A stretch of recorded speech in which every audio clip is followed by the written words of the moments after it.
Amina anga bi dunkibaru n'o ye bi arabadonya dunkibaru a bɛna daminɛ ni fɛn min ye a kɛra i n'a fɔ an faso Mali ye galomajira jamana de ye a bɛ faamu cogo di ka fɔ kabili lawale la cɛkɔrɔba ni musokɔrɔbaw tuma dɔ la olu tile Maliko la ni tun taara kɔɲɔ na hali denkundi la i bɛ sanu de sirilen musow kunna a dɔw u bɛ kunsigi dali min kɛ sanu de bɛ k'a la tulo fara fila in sanu de tun bɛ k'a la juru yɛrɛ bɛ k'a la k'a siri sabu sanu ka girin kosɛbɛ u bɛ gari kɛ ka sanu minɛ tulo la a girinya fɛ a kana tulo fara Mali yɛrɛ ne taara kalo 3 kalan na Egypte an ka kalan n'o ye kunnafoni lase kalan ye o bɛna fori waati min ko bɛɛ ka i faso ɲɛfɔ wala bɛɛ k'i faso kofɔ i ka jamana ladɔnnen don ni fɛn min ye i k'o fɔ ne tun b'a fɛ ka hakilina 2 de ta fɔlɔfɔlɔ ye fɛn min ye o ye kodɔn ye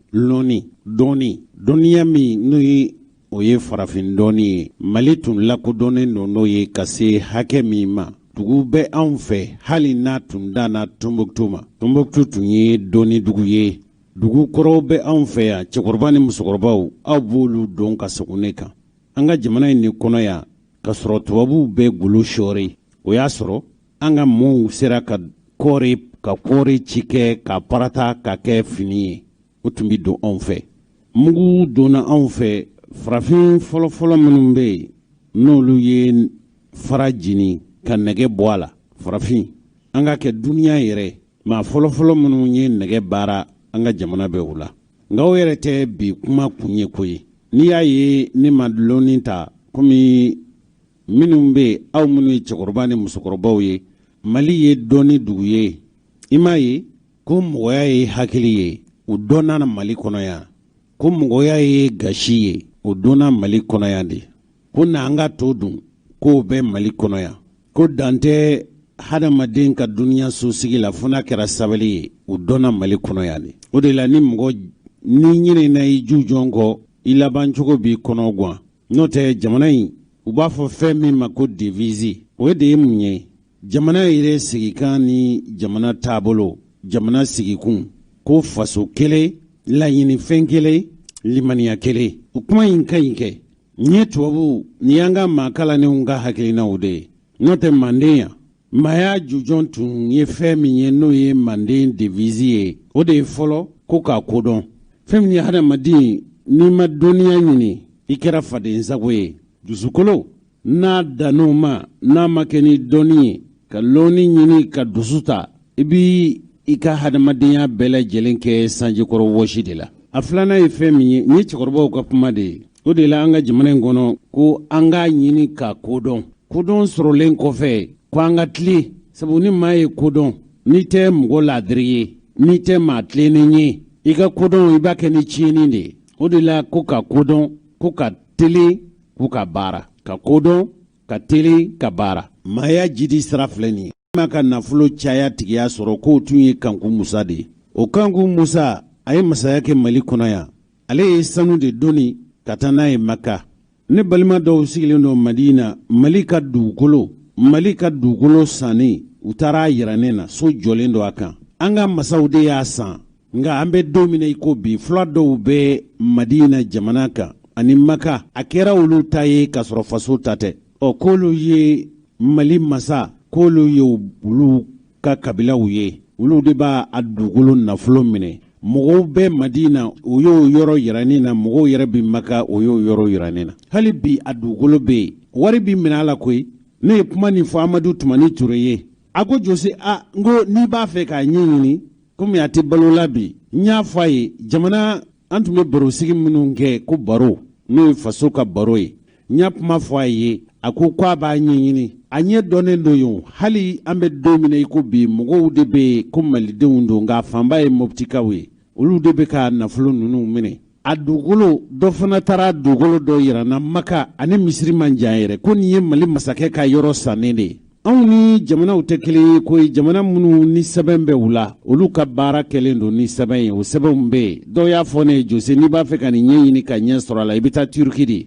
sabu tuma min na Turki jamana tun ye Maka minɛ olu ye sɛbɛn caman ta n'i b'a fɛ ka nin nɔbɔ ko i ka taa Turki n'i ye Turki sira in minɛ ka Kanku Musa ye sira min bɔ ka bɔ an fɛ Mali kɔnɔ yan ka taa fɔ Maka Mali ta ma kɛ basa k'u bɛ ji la minɔgɔ bɛ ɲini k'a faga wa n'a fɔra k'a fɔ nin ye kodɔn jamana de ye nin ye sanu jamana de ye ne ye Kanku Musa de ka ko ne y'o barosigi de kɛ nazarakan na a jaw bɛ n bolo fo ka se bi ma an y'a labɛn bɛɛ y'i ka jamana ta labɛn ne ye Mali ta de labɛn hali bi a jaw an y'a kalan min kɛ an bɛ Misira a ka lasigiden so min bɛ Mali kɔnɔ yan an b'u fo olu de y'a ɲini arajo ɲɛta fɛ k'a ka maa fila bila ka taa ne ni Isa Kulibali de taara an ye kalo 2 ni kɔ kɛ kalan na kɔni an ma foyi kalan fo kunnafoni laseli kalan olu ye dabali ni fɛɛrɛtigɛbaw ye a bɛ fɔ minnu ma ko technicien ne ye kunnafoni lase de kalan kɛ u b'a fɔ minnu ma ko programmeur an ye kalo 2 de k'o kalan na a don ne kumana an ka jamana kan a diyara mɔgɔw ye kosɛbɛ sabu an ka biden mun n'a fɔra ko Mali de ye fanda jamana ye a ka kan ka malidenw kamana gan ne yɛrɛ ni Sheikh Umaru Jara ani Musa Mara ninnu kumana Mali ka fanda jamanaya galomajira de don galomajira jamana in nafolo bɛ tiɲɛ ka se hakɛ min ma n'o tɛ a bɛ faamu cogo di k'a fɔ n'i ye farafinna jamanaw ta sanu bɛ jamana minnu kan ka caya o ma daminɛ bi koyi o daminɛna kabili lawale la kabili kɔrɔlen waati janw na ka daminɛ kabili Kanku Musa ni Asiya Mohamɛdiw la a y'a sɔrɔ sanu bɛ bɔ Mali kɔnɔ yan Mali ɲɔgɔn jamana ko tubabuw nana an fɛ yan sanu ɲini de an bɛ don min na i ko bi n'a fɔra k'a fɔ sanu bɔyɔrɔw ka ca Mali la n bɛna galomajira kuma min fɔ aw ye bi dɔnkibaru kɛnɛ kan Mali faamaw minnu ye Mali mara kabili 1960 Modibo Keita ninnu kɔni olu ma jamana nafolo fusugu fiyewu hali Musa Traore ale ye san 23 min kɛ fanga na kabili o waati Mali sanu bɛ dogo ka bɔ dɔnkibaru tɛmɛnen ninnu na an ye Zumana Sakɔ an ye ale ka kumaw lase o tun bɛ Mali sanu de dogo ka bɔ n'a ye wa o sanu dogo ka bɔ n'a ye o de bɛ sen na fo ka se an bɛ don min na i n'a fɔ ko bi sɛgɛsɛgɛli minnu kɛra an fɛ nanzaraw ka kunnafoni jafilɛ bondaso min bɛ yen n'a bɛ fɔ a ma ko France 24 sanubɔ yɔrɔ dɔw bɛ Mali kɔnɔ yan kɛrɛnkɛrɛnnenya min ye Sajola ye o Sajola sanubɔ yɔrɔ bɛ yen ko Mali ka sanu n'i sera Sajola ka ye k'a fɔ sanu de bɛ bɔ yan Mali faamaw u ye tiɲɛni kɛ jamana in kɔnɔ ka se hakɛ min ma Mali maraba dɔw ye tiɲɛni kɛ Mali kɔnɔ ka se hakɛ min ma ne m'a faamu k'a fɔ sanu bɛ se ka bɔ Mali kɔnɔ yan sanu yɛrɛ bɛ bɔ dugu min kɔnɔ n'o ye Sajola yɛrɛ ye n'i sera Sajola dugu kɔnɔ k'a fɔ sanu bɛ ka bɔ ninnu de ka dugukolo kan i b'i yɛrɛ ɲininka yala o Mali ye jamana sugu jumɛn ye a kɛra i n'a fɔ wulu k'u bɛ ji la minɔgɔ bɛ ɲini k'a fa Sajolakaw ka sanuko ye o de ye mɔgɔ minnu bɛ yen n'olu delila ka taa Sajola ni ye Sajola dugu kɔnɔna ye i bɛ fɛn fɔlɔ min ye i n'a fɔ France 24 y'a jira cogo min u kɛn bɛ ka mɔgɔ minnu bɛ yen n'olu ye cikɛlaw ye ni cikɛla taara foro bin a bɛ bugu dɔ jɔ an ko ma bamanankan na Bɛlɛdugu bamanankan na ko togo o togo ninnu u bugu fiyɛ ninnu de jɔra ye o bugu fiyɛ ninnu de jɔlen dɔ ye o bugu fiyɛ jɔ ninnu muso minnu b'u yɛrɛ feere olu de b'o bugu fiyɛ ninnu kɔnɔ n'i ye feerekɛlaw ye olu fana bɛ go de kɔrɔ o bugulama don binjalanama don wa n'i y'a feere fɛnw ye i bi Ala kale k'a fɔ ninnu kɔni a kɛra i n'a fɔ ni maaw gɛnna ka bɔ saheli la o kɔngɔtɔw u bɛ bugu minnu jɔ ka feere minnu kɛ kɔngɔtɔw bɛ giriw ka da a bɛ ten o cogo de la o dugu in kɛrɛfɛla la dɛ sanubɔyɔrɔ in bɛ yen de n'o ye Sajola sanubɔyɔrɔ ye nin ye sanubɔyɔrɔ ye min ni maa min ɲɛ dara kan i b'a dɔn k'a fɔ nin ye koba ye nin ye fɛnba ye wa Sajola yɛrɛ a bɛ Kayi mara de la koyi hali ni mɔgɔ min donna Kayi dugu kɔnɔ k'a ye k'a fɔ Sajola bɛ Kayi dugukolo de kan sɛgɛn min bɛ Kayi ka waye hakɛ to ma jatew y'a ye k'a fɔ n'i ye Mali maradugu bɛɛ ta maradugu min bɛ yen ni sɛgɛnbaatɔ dugu don o ye Kayi de ye ko Kayi sɔrɔ ka dɔgɔ Kayi mara Mali maradugu an b'a fɔ minnu ma ko région min bɛ yen ni fandanya bɛ yen ka sago région bɛɛ kan k'o ye Kayi mara de nin ye tubabuw de ka kuma ye ne ka kuma tɛ dɛ nazaraw ko n'i y'a ye Kayikaw u bɛɛ bolila ka taa tunga na n'i ye Kayi jateminɛ Kayi saheli jamana de ye Kayi funteni ka bon ka se hakɛ min ma ji tɛ Kayi labɔ hali n'a y'a sɔrɔ ko ba kɛn bɛ ka Kayi bolo in tigɛ nka n'i ye Mali yɛrɛ jateminɛ Kayika min bɛ tunga fɛ Kayika min taara tunga fɛ ɲanimabori la o de ka ca kosɛbɛ n'a fɔra k'a fɔ ko sanubɔyɔrɔ in ye Mali de ta ye ni a tun y'a sɔrɔ ko sanubɔyɔrɔ ninnu k'u tun bɛ ka i ka denw ta k'u bila baara la wa n'u y'i ta baara la sanubɔla ninnu u b'i bilakundi la i tɛ hakɛ sɔrɔ i tɛ foyi sɔrɔ. Faransi kunnafonilaselaw u ka jafilɛso min bɛ yen n'o ye France 24 ye u ye nin kamalen in ɲininka a ko k'ale tun bɛ baara kɛ u y'a bilakunda la koyi wa n'i bɛ sanu bɔ ye baara kasarama de ye a ɲɛsiranɲɛ fanga ka bon kosɛbɛ a kasara fanga ka bon n'i b'o baara sugu kɛ baara o baara ni baara kasaralama don nafolo kɛrɛnkɛrɛn ka di ma ka k'i ma i ka baara gɛlɛya kan k'o tun tɛ di ale ma koyi wa baara bɛ kɛ n'i ye sanubɔla ye i bɛ baara kɛ funteni de la ji ani tile i bɛ baara kɛ o de la kɛnɛma tuma dɔ la panpana tile la wa n'a y'o diya dunanw de ka ca ye koyi u b'i ta k'i bila baara la hali ni ɲɛ kɔmi hali ɲɛ bilen b'o dɔɔnin u b'i bila k'u gɛn ka bɔ baara la si tɛ wuli ka bɔ a fan kan. Sajola sanubɔyɔrɔ min bɛ yen a da yɛlɛla 1996 ani 96 de n'i ye Sajola lajɛ ka fɔ sanu de bɛ bɔ yen tɔnɔ min bɛ sanubɔ la a hɛrɛ yɛrɛ min sera Sajolakaw ma maa yɛrɛ b'a fɔ ko hɛrɛ ma s'u ma wala hɛrɛ min sera u ma ka kime sanubɔyɔrɔ in nafa kosɔn u tɛ foyi ye wa Sajola ji o ji bɛ yen ji o ji bɛ yen ko bɛ boli ye sanu tɛ bɔ ni sɛgɛ tɛ Sajola mara la ji o ji bɛ yen Sajola kɔlɔnw tɛ se ka min ka sabu kɛ sɛgɛ ye ji o ji bɛ yen n'o ye kɔ ye n'o ye ba ye u bɛɛ lajɛlen siga kɛ b'a ma ka fɔ n'i ma farati k'a jiw min yɔrɔ dɔw bɛ yen n'i y'o jiw min i bɛ sa k'a sabu kɛ pɔsɔni ye sabu sanu tɛ ko sanu tɛ bɔ sanu tɛ ko n'o sɛgɛ tɛ a bɛ fɔ minnu ma ko poisson a sɛgɛlama de don i bɛ sanu ko n'a ye minnu ye sanu bɔlaw ye minnu ye sanu gosilaw ye u b'o dɔn wa Sajola yɛrɛ an ka i m'a ye a bɛ fɔ dama minnu bɛ an ka laadala sanu bɔ u bɛ dingɛ de sen a kɔlɔnlama de don nka Sajola sanu bɛ bɔ a tɛ bɔ dingɛ kɔnɔ a bɛ kɛnɛ de kan panparan Sajola sanu bɔyɔrɔ kɔni a bɛ kɛnɛ de kan panparan wa sanu bɛ ko ni fɛn min ye u bɛ fɛn minnu kɛ ka sanu bɔgɔw ko o ye fɛn min tubabuw b'a fɔ fɛn min ma ko les produits très nocifs a baga ninnu n'a sɛgɛ ninnu kɔlɔlɔ tan tɛ maa o maa n'i y'a dun hali n'a dara farisogo kan a bɛ jeni n'i kɔni y'a dun a bɛ faga de a bɛ fɔ ninnu de ma ko cyanure de bɛ kɛ ka sanu ko wa jamana o jamana b'a yɛrɛ kalama e Mali faamaw e Mali kolatigɛlaw sɛgɛ min bɛ kɛ ka sanu in ko jamanaw bɛ jamana na n'a y'a sɔrɔ ko sanubɔyɔrɔ don k'a baara bi kɛ ye n'i ye a baarakɛlaw u b'i sɛgɛsɛgɛ k'u kɔlɔsi k'u nɔbɔ k'u fɛsɛfɛsɛ cogo min k'o tɛ kɛ Mali kɔnɔ yan yɛrɛ Mali jigilatigɛ wale min bɛ Sajola sanubɔ la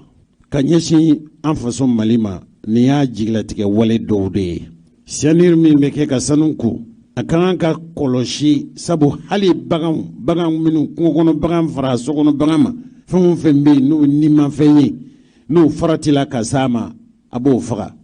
o kɔlɔsili bɛ Mali kɔnɔ wa n'o mɔgɔ min b'a fɛ k'o ɲɛɲini u ka Sajolakaw wele wala u ka minnu bɛ yen n'o ye an ka jamana hakɛw bɛ ɲini an ka hakɛ ɲini kulu minnu fɛ u ka se olu fɛ yen k'u ɲininka bani Sajola sanu bɛ bɔ yɔrɔ min Anglican don anw ka nanzarakalamaso ma n t'a dɔn u b'a fɔ cogo min ko Sebos wala Sebos olu de bɛ sanu bɔ yen jamana minnu bɛ yen n'o de bɛ Sajola sanu bɔ o ye Ghana jamana de ye Ghana kelen min ni o ni Mali tun farala ɲɔgɔn kan Modibo tile waati o jamana o ye Kwaje o bɛ Mali ni Worodugu kɔrɔn seleke de cɛ Ghana ani Canada ye nanzara jamana de ye o ni lamɛrikɛnw de bɛ gun kelen kan wa ni sanubɔyɔrɔ ye a kɔlɔsilen don ka se hakɛ min ma ni Ala ye maa o maa ci k'i b'i dogo ka don sanubɔyɔrɔ in kɔnɔ ni min bɔr'o la i yɛrɛ y'o ɲini sore yɛrɛ tɛ se ka don sanubɔyɔrɔ in na koyi maa o maa ye dunan ye k'a kanu ni tɛ k'e ka don sanubɔyɔrɔ in na hali ni dabali de b'i bolo i donni ka gɛlɛn wa ni maa min ko k'i bɛ yamaruya ɲini hali anw kunnafoni laselaw tiɲɛ kɔni don keɲɛba sanubɔyɔrɔ dɔ bɛ yen ne kɔni taara Ala ko tiɲɛ an taara sɛgɛsɛgɛli kɛ sabu an y'a mɛn ka fɔ Sajolakaw an y'a mɛn ka fɔ keɲɛbakaw olu ka sanubɔyɔrɔ mɔɔw tun bɛ kɛlɛ la anw taara sɛgɛsɛgɛli kɛ yen jɔn k'a la a don u kɔni ye anw bila ka don o ye keɲɛbata de dɛ nka Sajola ta in ni maa tɛ baara kɛ wala e tɛ Mali faama ye wa fama bɛɛ tɛ dɛ jamanakuntigi minisiri n'o tɛ maa gansan ni ala y'i ci k'i bɛ taa k'o ɲɛɲini kɛrɛnkɛrɛnniyala minnu ye sɛgɛsɛgɛlikɛlaw ye i donni ye fo ni ala farali kan wa kalo kalo malidenw sanu tɔni de bɛ bɔ sadujo la sanu bɔyɔrɔ la u b'a dɔnni ka taa n'a ye Gana n'u ma taa ni min ye Gana u bɛ taa n'o ye farafinna tilebiyanfan kɛ pankolon jigin kɛnɛ de bɛ yen pankolon jigin kɛnɛ sanu de bɛ ta pankolon na ye k'a donni ka taa n'a ye Gana wala Afrique du Sud nin ye misali kelen dɔrɔn de ye nin ɲɔgɔn na sanu bɔyɔrɔw donni de don sanu bɔyɔrɔw caman de bɛ Mali dugukolo kan wa o sanu bɔyɔrɔ ninnu a bɛ dunanw de bolo koyi dunanw de nan bɛ ka sanu bɔ Mali kɔnɔ yan n'a dun fɔra k'a fɔ n'i ye diɲɛ jamanaw ta jamana laban diɲɛ la jamana minnu bɛ yen n'o ye kɔdan jamanaw ye jamana laban minnu bɛ yen n'olu ye fandan ye ka tɛmɛ diɲɛ jamana bɛɛ lajɛlen kan Mali b'o jamanaw la e ka Mali lajɛ bani ko sanu bɔyɔrɔw bɛ anw fɛ yan a fanba dunanw de bɛ ta ka bɔ jamana kɔ kan ka na o sanu bɔ Mali dugukolo kan Mali faamaw kabili 1900 ka Musa Tarawele to fanga na sanu bɔyɔrɔ kelen dɔrɔn de tun bɛ yan o tun bɛ Kalana de min fɔra an ye ko Musa Tarawele tun bɛ sanu ninnu bɔ de komi a yɛrɛ tɛ balo la bi ni sanu ninnu bɔra riches de tun bɛ sanu in bɔ sanu mana bɔ dɔrɔn a bɛ san kɛlɛkɛminɛn de la k'a di Mali ma riches ba ye sanu bɔ n'u ye sanu bɔ u ka Mali ka kɛlɛkɛminɛnw o ye chariw ni avion miki tun bɛ Mali bolo a tun tɛ jamana caman bolo n'i y'a ye k'a fɔ waati jamana tun tɛ ɲɛdonna kɛ Mali la o tun ma sɔrɔ foyi fɛ fo riches tun bɛ sanu bɔ Kalana sanu bɔlen kɔfɛ a b'a kɛlɛminɛnw a b'o ta k'o di Maliw ma an faso Mali ma kɔni Mali ta ma kɛ galomajara jamana ye n'i y'a ye k'a fɔ bandaw yɛrɛ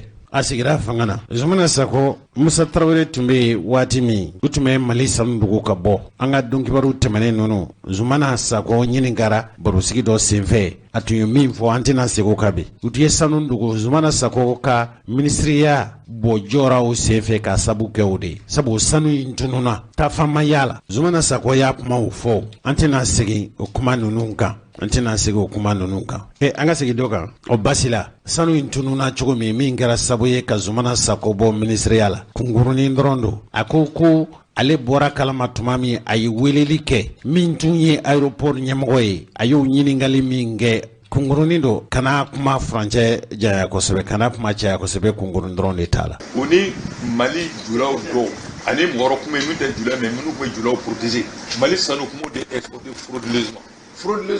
kalamani amoro kalam donc an ye ja dɔ d'aw ye à fin le 15 samedi 15 août 87 an ja d'aw ye l'équipe d'Oski Senga dirigée par Moussa Yoro Sidibé qui était l'inspecteur général du ministère des Finances. Bon, ancien directeur de la Comatex. Bon, Ani Amirou Bokoum, douanier, Alassane Sangaré, douanier, Soumano, douanier, et division des enquêtes. Occupez quoi Oski Senga. Bon, il y a une photo, il y a une décision de su. On avait tous les détails. À comprendre que bon, avion qui mettait à 22h30, mais que 22h, bête donnée quoi. Passager bête donnée quoi. Nous sommes salués dans une cabine métallique à bord direction. Alors je venais à l'aéroport là. Au Taras, je n'ai fait que retard, je connais l'avion. Je n'ai pas d'avion. Mais à l'aéroport avec un ami. Il y a un truc donc la chauffeur. Par la culture là, il y avait le chanteur congolais là. C'est très populaire aussi. Au premier concert là, par la culture là. Ne bora bureau là vers 20h comme ça. Nous on a c'est loin. Ne alma de chambre on est directement table là Dominique. Mon ami la moni Bonidjal personnel, on a amson là, tu vois. Qu'on va faire ta concert là. Tu vois, on va vraiment bon, on met au bloc concert là, mais tu rebond, maman fille timido. Donc on met à l'aéroport, en terrain sans fait, balcon. Voiture de là j'ai vu, trop d'eau, et puis un Malien. Après on a vu Saint-Jean mais qui était assis sérieusement. Où je quand là après qu'à bouler kata mon ami Diallo le frère bouler à bouler kata mais comme même de tu vois avion nana avion ta bon la malle à flingue nous c'est grand dibi la vitesse avec 505 famille là de quoi vitesse tout fait c'était qu'à faire ou fait ça t'a dibi là et cacher quelque chose n'est tout ça avec Moussa il dit Moussa ça va il dit ah comme lui ça va que c'est là il dit ouais je suis là bon je dis non bon gars gratuit ah comme pourtant tous les renseignements étaient précis hein, tu vois mais comment sont embarqués normalement ça embarqué mais LTA comme là non mais LTA à l'aide de transport aérien c'est-à-dire il m'a fait fionti tu vois bon papier douanier médical LTA moi ama LTA non ko sabana directeur ko LTA ko garder bon ko ci Bruxelles quoi ne ko nga aw daro la mo de gilet aw daro la les représentants du transporteur LTA ko bon rien am sa mi ngi de temps ko ko ci Bruxelles mais aba bulo nga yara be awuli kan atto ko ridi de wolf ne nga awuli kan Il dit, monsieur Rudy de Wolf, moi, le dossier de fraude contrebande d'or, là, on m'a avec un détail, évidemment, de l'union. Oui, comme j'ai dit à vos douaniers, là, qu'on arrête les papiers, les papiers là, à Bruxelles. Là, bon, j'ai dit, je vous donne 5 minutes, minutes d'ourou. Vous sortez la LTA, je vous fais coffrer immédiatement. Qui est bien comme tomate d'ourou, il y a trop de monasra. Avec des coups de tomate d'ourou. Tu vois, là, ça nous a 10 minutes. Puis, des coups de tomate d'ourou. Oui, quoi est-ce qu'il y a parlé, mais avec un 16 là. C'est ce qui me plaît, il y a plein de souvenirs là. Voilà. Nous nous donnons à marquer le Aïtagnon, n'est pas pour nous, mais moi de pour nous faire. Il y a pas la bec à main, quand tu es belle, je vois. Les donnants, tu as le téléphone là, à Bruxelles, il parle en flamand. Ça, quand tu as canté, avec les cantés, flamand. Douane au bec, elle tient en photocopie de quai. J'ai dit, mais ça passe chez vous, non? Non, la photocopie, tu as devant le tribunal, c'est pas authentique. Les originaux, prenez les originaux. Maintenant, j'ai la copie de Kadicham. Tu vois? Donc, à 5h du matin, on avait le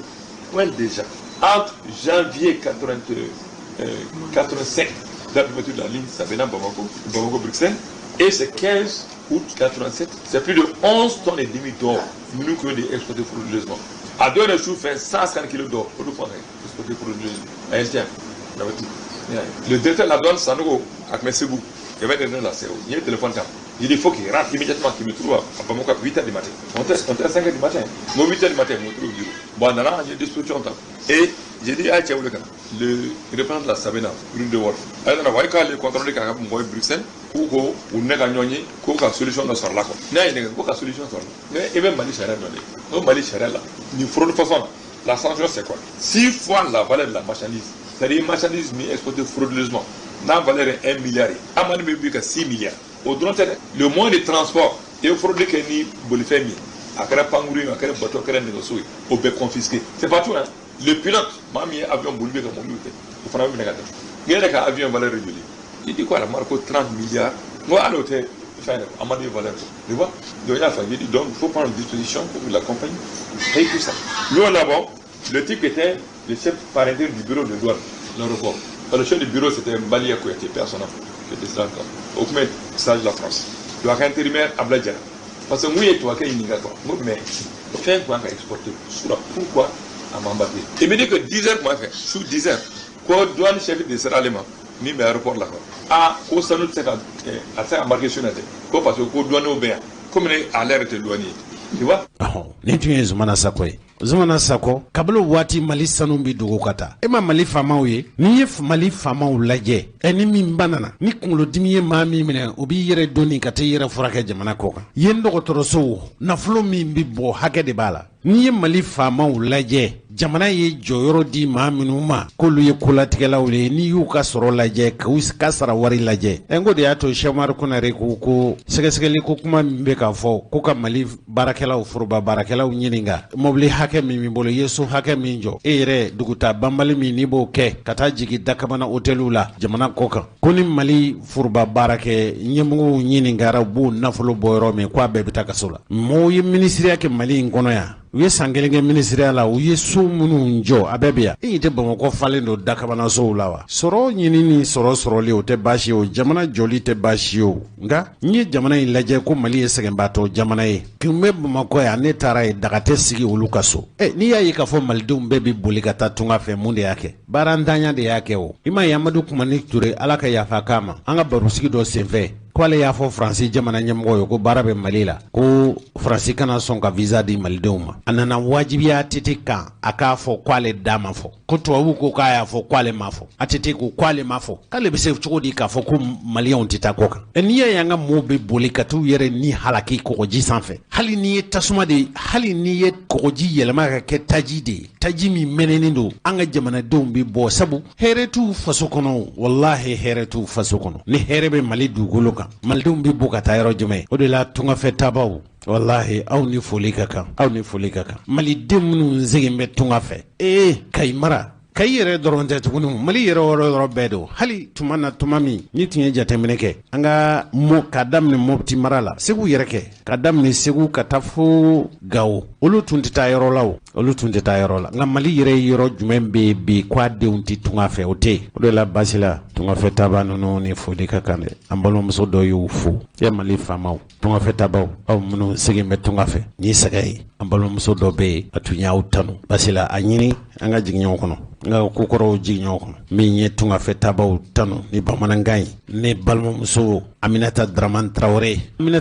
Traoré a ko n'i y'a ye fantanya kɛmɛ ka kolokolo anw fɛ Mali kɔnɔ yan foyi tɛ fo nanzaraw ka dunko jugu an'an ka faama jugu minnu bɛ yen n'u bɛ fara faamaw kan ka jamana in buruja ka jamana in tɔnɔ kumaniya wallahi bisimila basila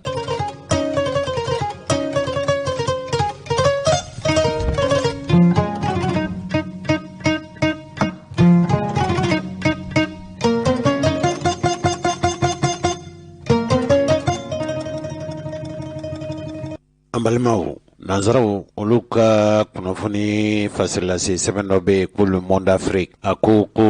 Imam Mahmud Dicko masakɛw sigilen Mali kɔnɔ yan ala ye o kɛli nɔgɔya ye hali ka mɔgɔw kɛ ɲɛmɔgɔw ye ka mɔgɔw kɛ kuntigi ye ka mɔgɔw bɔ kuntigiya la ala y'o nɔgɔya Imam Mahmud Dicko ye tuma min na san 2013 sɔrɔla mɔgɔw fɛ ka dɛmɛli kɛ Ibrahim Boubacar Keïta ka sigi fanga na ko diinɛ ɲɛmɔgɔ min bɛ yen n'a ma kɛ di kosɛbɛ ni jama b'a nɔfɛ b'a ka kumakan mɛn ko a niyɔrɔ bonyana kosɛbɛ Ibrahim Boubacar Keïta ka fanga binni na kalo tile 18 tɛmɛnen ko nin cɛ in ni ca wɛrɛ t'a la fo a ka jamanadenw ka hɛrɛ ni laɲini foyi t'a la fo ka mun laseli a ka misiri kɔnɔ mɔgɔ minnu miiri la k'u bɛ se ka jamana in lata u ni ɲɔgɔn sira fɛ min tɛ silamɛw ka kuntilenna ye ko Imam Mahmud Dicko a lakodɔnnen don mɔgɔw fɛ mɔgɔ minnu silamɛya lafasabaw don a waleyali la komi Imam Mahmud Dicko ye n'a bɛ kina kimi n'o ye Badalabugu ye Bamakɔ yan jamana yɛrɛ a politiki ko ale y'a cogobaba dɔ ye sabu a kɛra mɔgɔw a sɔrɔla mɔgɔw fɛ wala a kɛra dɛmɛba ye Ibrahim Boubacar Keïta ka sigi fanga na wa a kɛra maa ye maa min ye nin don Ibrahim Boubacar Keïta ka fanga binni na a yɛrɛ a tun bɛ a bɛ IBK de wele k'a teri n'a balimakɛ san 2013 kabila o waati fo ka se bi ma kabili san 2019 kabili san 2019 ko Imam Mahmud Dicko sɔrɔla mɔgɔw fɛ mɔgɔ minnu sariya min tun b'a fɛ ka taa Mali marabaw fɛ n'o de ye du ani dudenw u bɛ mara ni sariya min ye n'o ye code de la famille ye a yera k'a fɔ a sigikun wala kɛkun tun ye ka dɔ fara musow ka hakɛ kan a kɛra mɔgɔ ye o waati min lakodɔnna jamanadenw fɛ diɲɛ jamana yɛrɛma hɔrɔnyadenw ani hakɛ ɲinitɔ minnu bɛ an fɛ Mali kɔnɔ yan olu tun ka laɲini ye fɛn min ye o de ye ka cɛw ni musow kaɲa cɛnimusoya ka bɛrɛbɛrɛ don la an fɛ Mali kɔnɔ yan a kɛra mɔgɔ ye mɔgɔ min wulila k'i jɔ o senfɛ kabili Ibrahim Boubacar Keïta ka fanga in de firila sa yala Imam Mahmud Dicko mɔgɔ minnu nana a da la ka fɔ a ka hakilina n'a ka kuntilennaw n'a ye wulikajɔ minnu kɛ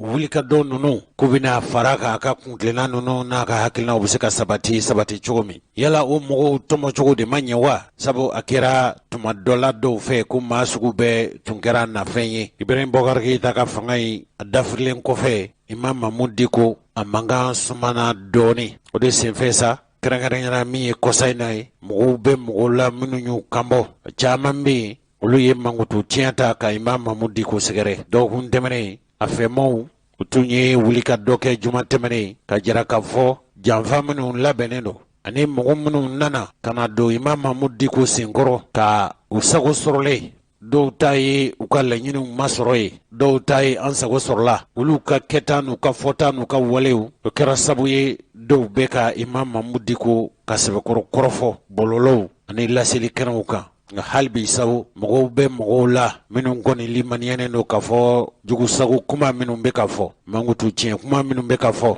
lagosili kuma minnu bɛ ka fɔ ka ɲɛsin imam ma k'a sabu kɛ a ye wulikajɔ min kɛ mɔgɔ min tuma dɔ la an bɛ don min na i n'a fɔ ko bi n'i ye jamana maa 3 maa 4 maa 5 ta minnu bɛ se ka ko latigɛ Mali kɔnɔ a bɔ mɔgɔw la juma tɛmɛnen maa dɔw y'u kanbɔ u ye lajɛ a ka misiri la Badalabugu radio ɲɛta ka ciden min tun bɛ yen a ye seereya minnu sɔrɔ mɔgɔ fɔlɔ minnu n'o ye dantigɛli kɛ Usumani Kuma min kɔsa in na ale ye kɛnɛ dɔ kan a ye kuma ninnu jujɔn o de nana wolo juma tɛmɛnen Imam Mahmud Dicko juma selen kɔfɛ a ka misiri la wele kun tun ye min ye Usumani Kuma ye min fɔ kɛnɛ kan o filɛ nin n'i ye kɛtɔ ye k'i kanuba labila i ma kanu dɛ التمس لأخيك 70 عذرا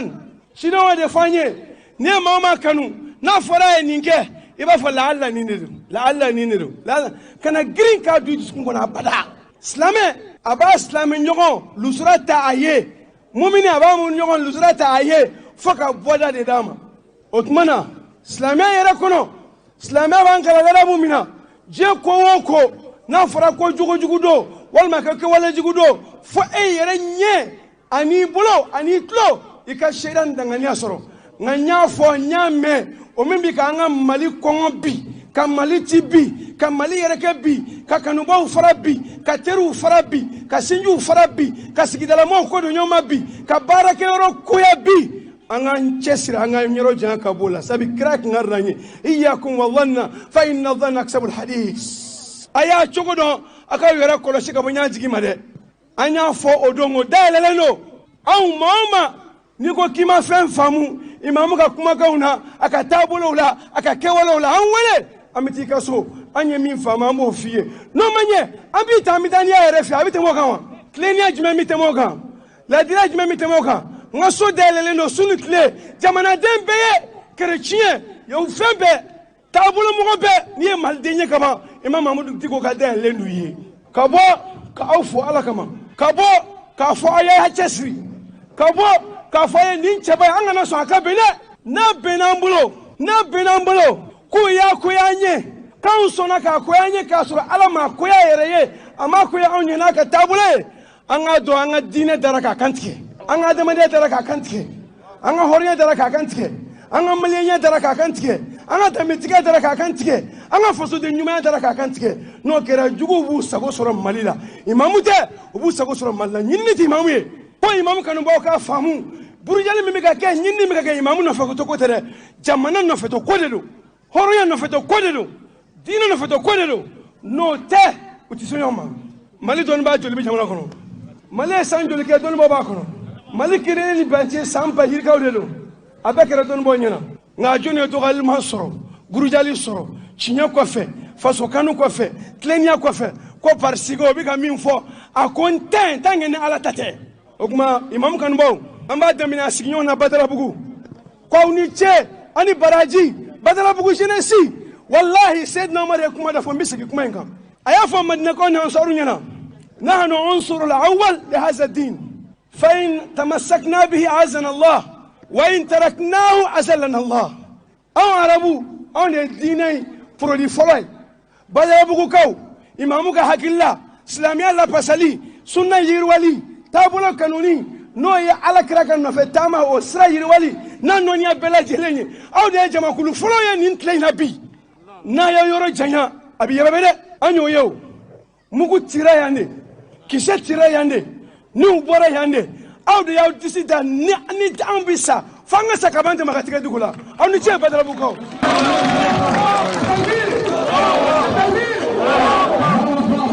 an kanu ba to yoro jona mo muni mi jamana ko kan imam kanu ba to an muni mi jamana ko no wela ku mi sa mo da amina ba so bi takami chela ya abi sisi chela ya abi gazi chela abi ka fo ledo abi ka bo ledo ko horonya ka sabati malika libere ka ba jugu bolo o jugu e joni ye munun ku tanga horonya fe anti kenya soro anti fra soro anti unti kala anti sekata kala orla anga no folo chelelo badra bugu chine sire bora ko abadani imam to lutita walhamdulillah rabbil alamin o ko fe mouvement to bela jeli club de soutien anga sokala anga to imam ka kilo ko anga to ka yamare ko na ya wele je dongoro ka robo o ka soro amba le ko yara ka fo islamia jawde abodo alimane noye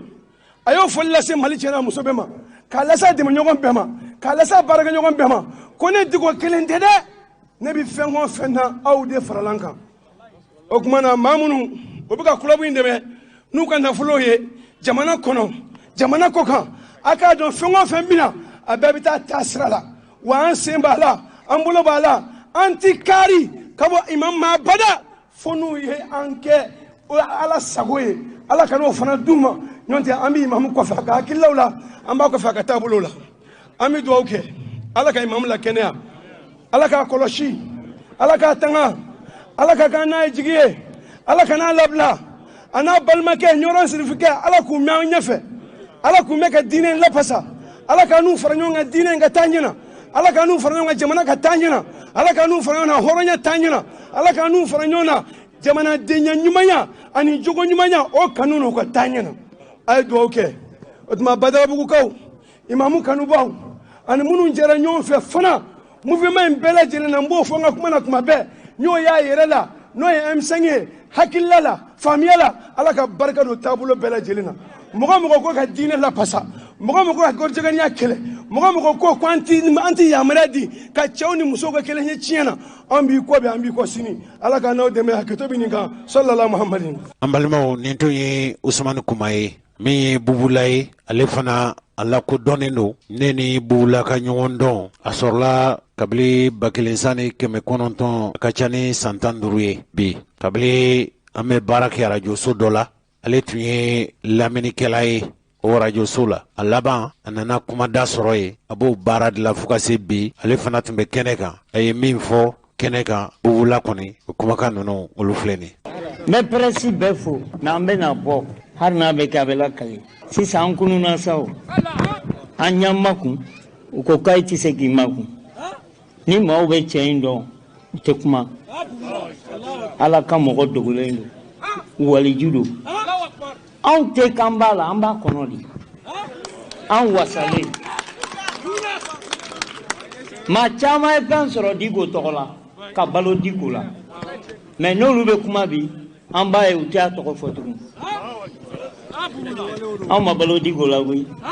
ma ji min a bara ma dumuni k'a bara ma deli ka mugan di yan mais n b'a fɔ ni Mali ye Diko ɲɔgɔn sɔrɔ Fisurumale jamana don walahi ni cɛ in ka bɔ misiri kɔnɔ a m'a min a m'a bɔn ka tugu peuple malien ɲɛ ka fanga bi a donna misiri kɔnɔ ale de bɛ nin na bi mais ni ala y'i ka kɛlɛ kɛ ne ko e bɛ kɛlɛ wɛrɛ kɛ e b'i pan ala kunna dɛ kow bɛ ɲɛ kow ye ala ta ye tu t'a la ta t'a la a bɛ bɛn anw ka kegun o n bɛ Ture fo an m'a fɔ maa si ka n'i réclamer Diko la dɛ mais an b'an jɔ désormais ka plateforme de créer pour k'a jira ko Diko bɛ yen nin kaw ha bon ne hakili ma i bɛ maa min fɛ a bɛ nin na don o don e tɛ kuma ne bɛ kuma n yɛrɛ an kegunyara sa o ko Bala wolola Bala sara Bala wɛrɛ sara ni juguni ta ma kɛ faso kumadenya ye u kan ka da fana ma n'i ye dugutigi kɛtɔ ye ka koko ta kana ɲininkali kɛ a tɛ dugudenw a b'a yɛrɛ de ɲini na an filɛ kɛnɛ de kan bi je suis le commandant en chef le chef de guerre le chef d'état-major conseil militaire après de Diko n'an b'a fɔ an t'a fɔ valise kɔnɔ dɛ maa ta t'an ye maa ka juru t'an na maa ka dɔrɔmɛ t'an kɔnɔ donc an b'an yɛrɛ sago la Diko bɛ fantanw fɛ fɛn fɛn n'i y'a fɔ a b'a fɔ a ye sabali a ye kow to ala ma nka ka sabali in barika bonyara kojugu a ka tɛ digi na o ne bɛ min ko o bɔgɔ ka fisa o sen bɔgɔ ka fisa ne ye a y'o ladege baara banna ka ban nka baara banna anw ye baara kura daminɛ désormais n y'a fɔ Ture an tɛ maa neni an tɛ maa dɔgɔya kɛlɛ in tɛ fila ye o n b'a fɔ aw ye n balimaw kɛlɛ ye yɔrɔ fila dɔrɔn de fɛn bɛɛ bɛ fɔ la a bɛɛ ɲɛ tɔgɔya kan Diko wulila ka dɔw ka n'a bɔn kini jalan bɛ yen n'a tɛ yen ka k'a la olu bɛ kule la minnu fana bɛ yen o kɔnɔ ni fanga taara k'a b'a d'u ma u maɲumantɔ a ko aw y'aw jɔ yan ne donna misiri kɔnɔ olu fana bɛ nin kɛlɛ ye nin dɔrɔn de kɛlɛ bɛ yen yan a ye 30 di yan ni président ya o y'a ɲɛlen mais n'aw m'o di ne ma a ma ɲɛ o ye Mali ko ye n b'a fɔ peuple malien maa kelen tɛ yen ko Diko y'a don gouvernement na a tɛ yen président min sigira bandaw a tulo bɛ n na n'u Togo de y'a fɔ n ye bandaw de wan choisi a tulo bɛ n na o ale dagawuli teri de don bandaw de wan choisi conseil national la maa kelen tɛ yen k'a ye min don a la n y'a fɔ Diko n ko Mamadu Madani den ani Guro den ni nin tun balolen don an bɛ taa f'u ye k'a barika bɛɛ tɛ kelen ye n'i ko bɛɛ ye kelen ye min b'a ka nasɔngɔ bɔ n'i mana i b'i sigi tile la ni jamana i bɛ taa cɛ kɛ sa a bɛ kɔnɔ parce que e ma fɛn bɔ a bɛ n'a don min a ko ale ye garibu de ye garibu in de ye nin bɛɛ sɔrɔ président 5 a kana kama u bɛna a ma kama de u nana ale de kama kuna sini ko a ko Bubula ma foyi ɲini ala fɛ ne kɔnɔ gannen ni ala ma kɛ ne ye ni n y'a da la n k'a b'a la lahara a da n da nta befo ningo ba befo ba betien betise kakai me do to lu secret ka ufo ka wale nyumando anya do ka we diko fe ma ute fen kalama ai ubena ba kalama on de ko peuple malien amakeo no tungera da oba do bubula emi ne ma fo sisa ko ibeka binene ka toy secret au betumbe wona magara diko la wallahi menga maka takatanda oben faraka ode horonya me machama me kulela rajal benaka to dafa ni che belebele ba menumbe minungu be diko fe obemi ama maburujo gouvernement mi be anga gouvernement do so rasi minumbe an tado ande boalata no luna na pour kambu gen ama fanye na o me fendo ma yiti ba lo na an lo manaka famu amanye aye nindama ola benye we maligo ya kongo be ni ga amfa jombole ibole iyo ya koro kara sosobe bole gati da kola jelita kola watara nema nyini ni awa una na nema nyini diko fe nebo fonkan jale kuma ba umba ko amma na mama juru kauni ra jawla goy minu ye hera sura fe ulute ye aw mi ma sura ma amba kere fe horo nya ni dambe pasai minke pasoi na tora ko auto fe diko tige president ayo fonere ai atike debite ai bon problème be yoro juma ministry obot ma senbe anya e bo anale ngotuma mo ya de unge pembe karim tume mobili kolomvere de la diko denyi mando na sente la manga doa aw ya la ademuso dona maga saudona minu me kanga do aya to kuka barake mauba kono ndale ndula na manya juma kai au kablala au ire manya manye ninde mbavo pambaran pa embla réseau ka ko le général de Diko, le chef d'état-major, le conseiller ministre d'état, chef de garde de Diko, Nedou. Ala ba do ante machine ngo yala. Ni sorasu no go be magala an yere be keleke pour kutoy. Kalota ni sey. Ka fo. Ni tabana de mobilisation totale. Ni nyoma delika ko be na keo. Ni te fo yanye ni balabala de kala teme pour ka do kambe. Do rebe nale. Mbala bani Thomas Sankara ka Fenye, l'homme du 21 décembre 1949 à Yako, Joseph D. Marguerite D. Philippe Auguste Fa, Mariam Sankara Che, Saya Kofe, Atokobe Kanga Fo, Kewale ni Jigo, Awa Diko Fanata et Jigori, Haketo Beninkan, Salah la patrie ou la mort, nous vaincrons. Njama Kolina, Musomno no loye imam fe moye, imam Mahmoud Diko fe moye, Ulfana Dantigelike, Ukanyamoye mi fokene ka ofle. Domi Muni Chira, Anga du. Iba fo du imbina wuli ni dui o ma se diko ma wo wu nyesi awun de ka du de ma mais ala de ya umboala mo ma umboala de ala le ya umboala akere ala nyana an be sira ya o mo sima fo demsen fara ma korba ka mo sima fo sira badla buya mais an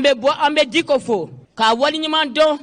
akere che min nyogote soro dunye ko na ambolo ya me aye bara minke an nyogote mi be se ka nyogonke ma fate de mais ale ko ni jora joyoro mina ni wati nina ayambo jurubala parce que ko man be faka ala na sababu an kisira bala bugu kisira mo minu ni torala ambe do ku ye ala ka hinula ala ku dorosuma ala ku jigeronye aminu fana be balola hal bela ala kan lakisi ala kan latanga ala ka here kan islam adom bela jele ala ka diko yere ala ka kisi ala tanga ajuma parce que fait en côté Muhammad sallallahu alayhi wa sallam ale re jugu sera o sanko ale albel ala kan kisa an jugu toroma ala kan kisa jugu toroma ala ka tanga baga ka ala akomo mo ala kan be kisi ala kan be latanga ala ka here kan be la jele abe fe dunya de ka dia abe fe jamana ka sigi jamana ba ka sigi mais utoro ba neni te foi ka mo garaw foi an ko tigi Muhammad sallallahu alaihi wasallam o fe me kai aya be munyu ala ban kera chogodi ama chema bangewa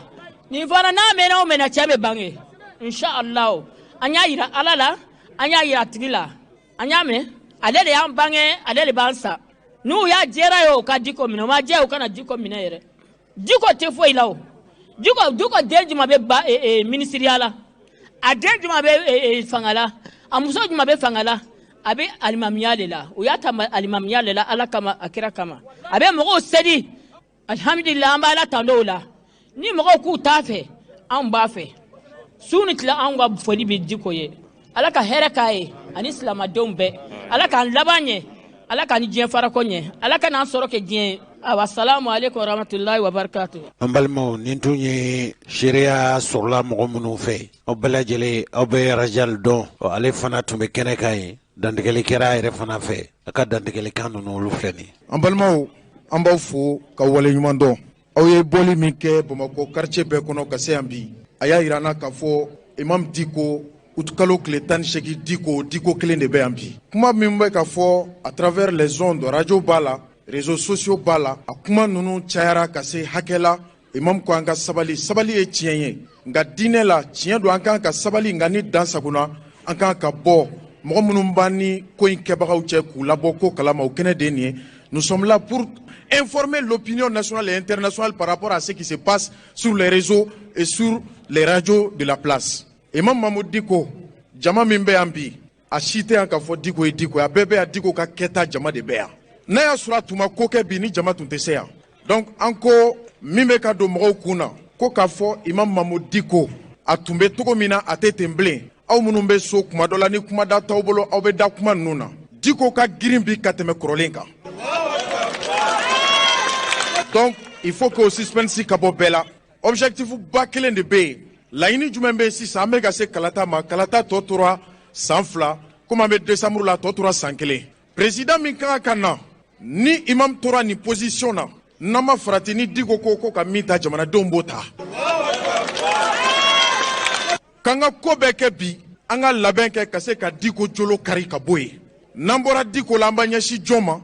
an bɛ taa ɲoro Ashrafu Sirafa an bɛ taa toya alimami ko n bɛ taa n ka misiri kɔnɔ misiri ye kuluba de yan n bɛ taa n ka misiri kɔnɔ aw nana sɔrɔ n ka misiri kɔnɔ n bɛ mun de kɛ imam da man ka don jamana ko la wa u ko fɔ an ye n'a sɔrɔ a kan ka da bɔ a la de a da kan ka don a la wa a da man ka don a la Diko de ye bandaw sigi wa Diko de ye coup d'état kɛ wa alimami min bɔra yan nɔ yanni coup d'état cɛ ko président ka jamanadenw lamɛn n ka laɲini ta gɛnni ye Diko tɛ wa aw bɛ mun ɲini bilen i bɛ k'a ka taa furakɛ Diko don i bɛ k'a b'a dɔn an bɛ ka min fɔ an bɛ niveau min na sisan bɛɛ ka wuli ka jɔ sabati restons vigilants diɲɛma tulo b'an na à travers les médias qui sont là u k'a dɔn Diko est plus déterminé qu'avant ni Zeyn comme u ka plan bɛ ka labɛn le projet 2022 anw ta ye le projet 2021 de ye ni ko ma jɔ an b'an ta kɛ 2021 an bɛ sɔrɔ ka se élection ma min tɛ état d'urgence ye ni fɛn fɔra imam ma jama bɛ bɔ an bɛ bɛɛ bila au défi minnu bɛ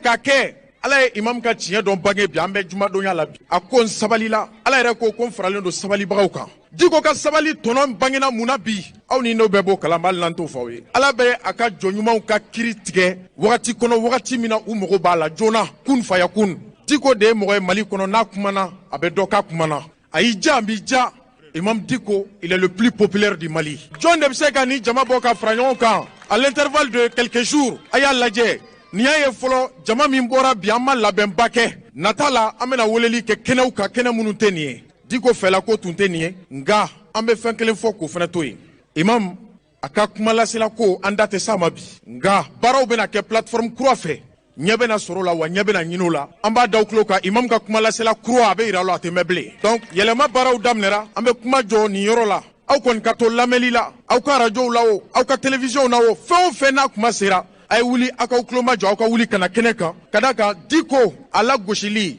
kunba kelen an bɛ ka se kalata ma laɲini filanan ko ka Diko ni Buye bila ɲɔgɔn na ni Diko ni Buye bilala ɲɔgɔn na mun de bɛ kɛ donc an ka laɲini t'o ye silamɛw ye kelen de ye an ka ɲɔgɔn minɛ juruba kelen na mɔgɔ minnu bɛ an na n'u tɛ hali an ka diinɛ la caman bɛ yan nɔ an b'a f'u ye nin ye jamana ko de ye ni Diko bɔra an ka sira kan don min na an b'an désolidariser mais bi le peuple est déterminé engagé pour l'imam Mahmoud Diko vive l'imam Diko n bɛ bɔ kuma la yan ala k'an to ɲɔgɔn ye.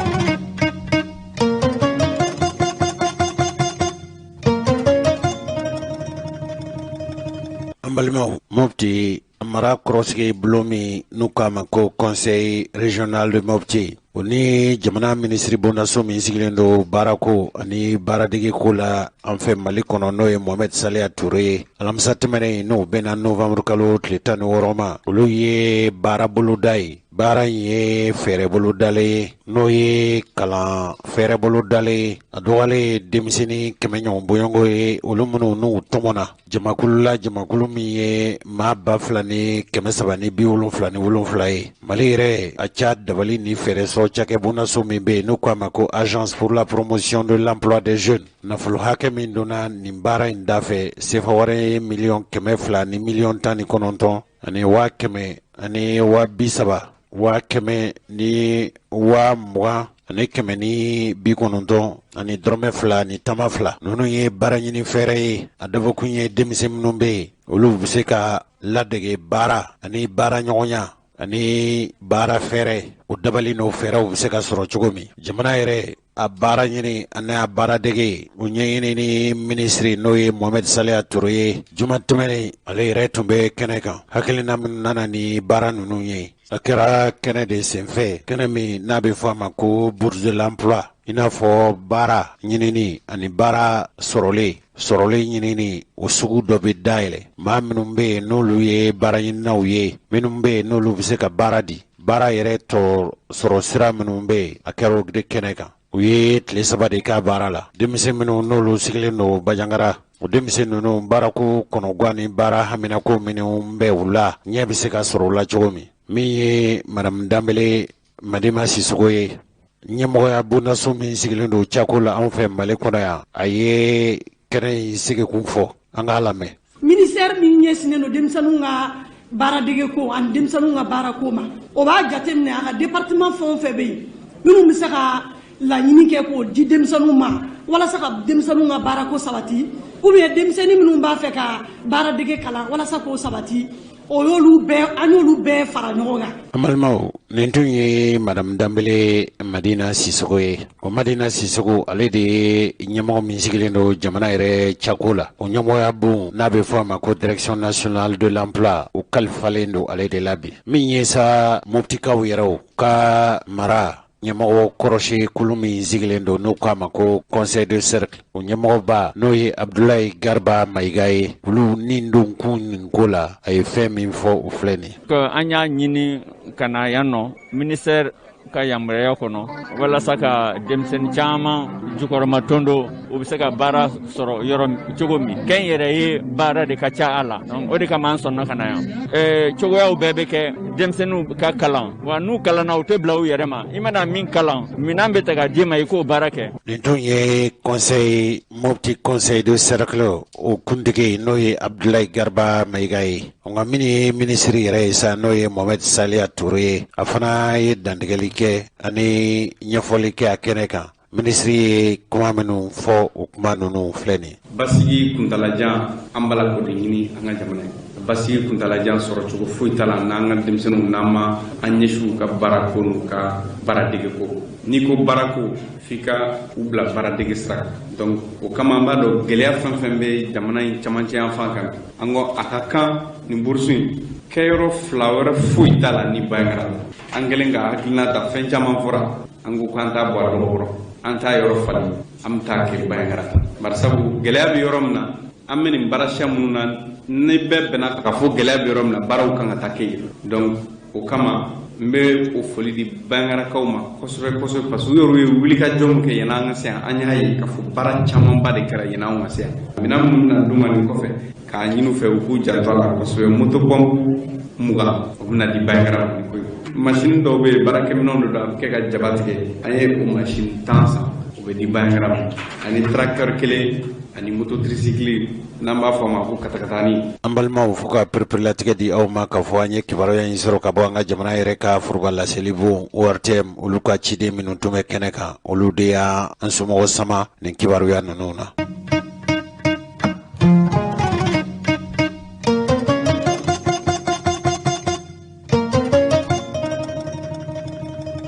An balimaw kabili Mali ye bolonɔbila kɛ cɛfɔ ani kanbɛn n'a bɛ fɔ a ma ko accord pour la paix et la réconciliation au Mali kulu dɔ sigira fasow fɛ an faso Mali n'a dɛmɛbaw a bɛ fɔ o kulu de ma ko comité de suivi de l'accord ni ye jɛ ka bɛnkulu ye cɛfɔ ni kanbɛn ni bolonɔbila kɛra sɛbɛn na o sɛbɛn in o bɛ se ka lawaleya cogo min dabali ni fɛɛrɛ minnu kan ka tigɛ min b'a to a na se ka waleya o cɛfɔ n'o kanbɛn o n'o bɔli kulu a bɛ fɔ olu ma ko comité de suivi de l'accord ko bɛn kɛra minnu kan novembre kalo tila ka kɛɲɛ na ko a kow bɛ ka waleya sɛbɛn min bɛ yen n'a bɛ fɔ a ma ko l'indépendant Masire Diop ale de ye ɲɛfɔli kɛ ko sabu ko Mali marabaw ani kɛlɛbolotigilamaw olu minnu y'u bolo nɔ kɛ o sɛbɛn na ko ninnu bɛna fɛɛrɛ tigɛ ni dabali tigɛ o sirabɔli o wale dɔw kan n'o ye wale jɔnjɔnw ye min b'a to o cɛfɔ ni kanbɛn a bɛ se ka lawaleya cogo min ko nin ŋaniya in nin baara bolodalen ŋaniya ye fɛn min ye o ye k'a fɔ bɛn kɛra ko minnu ka sɛbɛn in kɔnɔ a ɲɛ bɛ se ka sɔrɔ yanni furancɛ fanga in bɛ fori Masire Diop ko sabu a fɔra ko ka fɛn minnu waleya n'u bɛ se ka sabati furancɛ fanga in kɔnɔna na o bɛ se ka boloda cogo min dabali ni fɛɛrɛ tɔnɔma ni nafama minnu n'olu bolodara ko olu kan ka waleya yanni san bɛ se ka yɛlɛma sankura in bɛ yɛlɛma cogo min yanni sankura in bɛ fori yanni o fori waati cɛ o dabali n'o fɛɛrɛw la bɛn kɛra kan ka fɔ janvier kalo nata in o ye kalo wɛrɛ ye ko kunbɛnba bɛna kɛ o kunbɛn in o ye ɲɛmɔgɔya sigi ye ka se ka ɲɔgɔn faamu u bɛ se ka bɛn dabali ni fɛɛrɛ kura minnu kan n'o bɛ kɛ ni jamana la tangani ni jamana kɔlɔsili o dabali n'o fɛɛrɛ tigɛ baga n'o ye Mali sɔrɔdasiw ye Mali sɔrɔdasi ninnu bɛ labɛn cogo kura minnu na o kan ka kɛ cogo min ko o kunbɛn in na kɛ sabu ye min b'a to fɛn o fɛn bɛ yen n'o ye kɛlɛbolo Mali sɔrɔdasi jamakulu kura minnu n'u kan ka labɛn bɛɛ nin yɔrɔ bɛ se ka kɛ minnu ye ani mara bɛ se ka labɔli sɔrɔdasiw ni ɲɔgɔn cɛ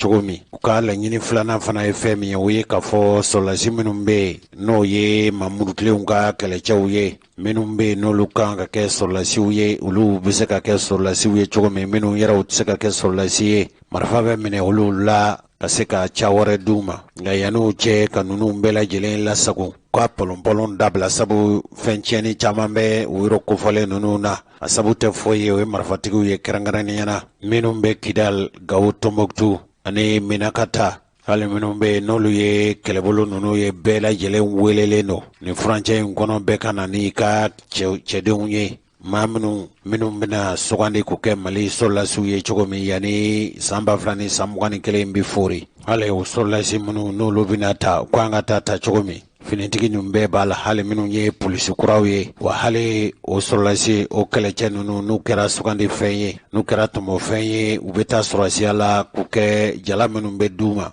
nin bɛɛ bɛ ɲɛnabɔ o senfɛ min ye jamana marabaaw ye a y'a ɲini k'a fɔ kɛlɛcɛ ninnu bɛɛ lajɛlen bɛɛ ka i ka kɛta kɛ yanni nin baara ninnu bɛ daminɛ tabali ni fɛɛrɛ minnu kan ka tigɛ min b'a to cɛfɔ ni kanbɛn in o bɛn ka sɛbɛn in a bɛ se ka lawaleya cogo min sabu a yira k'a fɔ gɛlɛya tun bɛ kabini Mali bolonɔbila kɛ cɛfɔ ni kanbɛn in sɛbɛn na a lawaleyali gɛlɛya kɛra la san 5 de ye ɲinɛ ɲɛ ma se ka sɔrɔ a la nka an balimaw hali n'a y'a sɔrɔ Sumayila Sise tɛ balo la bi fiɲɛ minnu bɛ cɛfɔ ni kanbɛn in na a tun ye kangarida gɛlɛnw kɛ aw hakili b'a la kabini bolonɔbila kɛra sɛbɛn in na ni Ala ye sini dɔn kibaru jira n na a ka jɔda min sɔrɔla nin ko la a yɛrɛ tun ye Mali marabaw bilasira k'a fɔ cɛfɔ ni kanbɛn in a dilan cogo min ale yɛrɛ kɔni ma limaniya k'a fɔ a bɛ se ka waleya nka Sumayila Sise n'ale tun ye fanga ŋwara dabaw ka beretigi Ala ka yafa k'a ma bi a tun ye dantigɛli gɛlɛnw fɔ kuma minnu musalaka t'a la fiyewu a dun ko fɔlen Ala ka hinɛ Sumayila Sise la ye min fɔ filɛ accord ko san fila dɔrɔn de don ne de bɛnna contrat la san fila o san fila la kama bɔ Sise ma bɔ ani hakilima ye i kan ka fɔ an ka segin ka ɲɔgɔn lajɛ mun de bɛ marché an ko kalo fila la nin kan ka kɛ harmu kan ka déposer an ko kalo saba la nin kan ka kɛ san kelen la nin kan ka kɛ n'o si ma kɛ an ka kan sigi k'a fɛngɛ mais a bɛ jɔn bolo a bɛ gouvernement de bolo mon frère fɛn kɛra négociation kɛra ne yɛrɛ taara président ma la ko président aw kana taa négociation na n'aw ma opposition mɔgɔ kelen don o taara ka na an ta la an bɛ fɛn o fɛn mɛn an b'a y'aw ka journal de la n ko i kana taa ka sɔrɔ sɛbɛn t'i bolo i b'a fɛ ka min kɛ i k'a fɔ maliyɛnw taara u bolo b'u poche kɔnɔ rebelles de n'u ka dossier ta o bɛ se ka ɲɛnabɔ wa i ye comité sigi ko comité de suivi des accords kalo kalo aw yɛrɛ y'o kɛlɛ mɛn kɔsɔ in na parce que a fɔra ko ka taa sigi ɲɔgɔn sigi kɛ fɛnkɛ kidal a ma ɲɛnabɔ mais opposition mugan ni kelen t'a la an bɛ fɛn o fɛn mɛn accord kan an b'a mɛn aw de da o an b'a mɛn journaux de la o mais ni jamana min a dirigeants ils sont sérieux i kan ka jamanadenw bɛɛ de magréer la o k'a dɔn min b'a kɔnɔ an t'a dɔn min b'a kɔnɔ an t'a dɔn min fɔ ɲɔgɔn ye chaque semaine fo pɛrɛn ta a bɛ na a ma sɔn ka tugu an kɔ o tɛ jamana fɛ o tɛ jamana fɛ a tɛ kɛ ten dɛ kunnafoni o de b'i dɛmɛ ka taa ɲɛ o kunnafoni t'an bolo an b'an débrouiller an bɛ min ye école la journaux la ani min bɛ fɔ an ye donc ka sigi ka fɔ pour que a ka taa ɲɛ tant mieux mais bi na an ye min f'u ye fɛn in daminɛ kuma Sogɛli y'a kuma fɔ i bɛ Boubacar Keïta bɛ n'a fanga tuma min na kɛlɛ tun bɛ min a tun bɛ Kidali a ma se Gao a ma se Tombouctou a ma se Mopti a ma se Siou bi a bɛ min a bɛ fɔ Ɲara a bɛ fɔ Bani o kɔrɔ di o kɔrɔ ye a kafara min na dɛ n'i ma baara kɛ ɲɛ n'i y'a dɔn fiɲɛ b'a la i k'i sigi k'a fɔ a ye n'an ka kuma an ka ɲɔgɔn dɛmɛ pour que kuma ka taa ɲɛ a ye disi gosi dɔrɔn nin tɛ fɔ ne ma nin tɛ kɛ ne la constitution ko ne de ne ta ye ne de kan ka nin kɛ ka nin kɛ a tɛ taa ɲɛ dɛ donc i ka kuma jaabi la a initiative bɛ gouvernement bolo ni gouvernement hakili la a bɛ se ka taa ɲɛ tan tant mieux ni jamana bɛ se ka bɔ ɲɔgɔn ye mais ni gouvernement estime que u échouera u ni mouvement ma bɛn o kan sigi ka fɔ kɛ an t'a décider an bɛ se ka n'an wulila an b'an ka hakilinata fɔ a la mais responsabilité b'olu de bolo jamana kalifara olu de la c'est à eux de répondre devant le peuple malien c'est pas nous.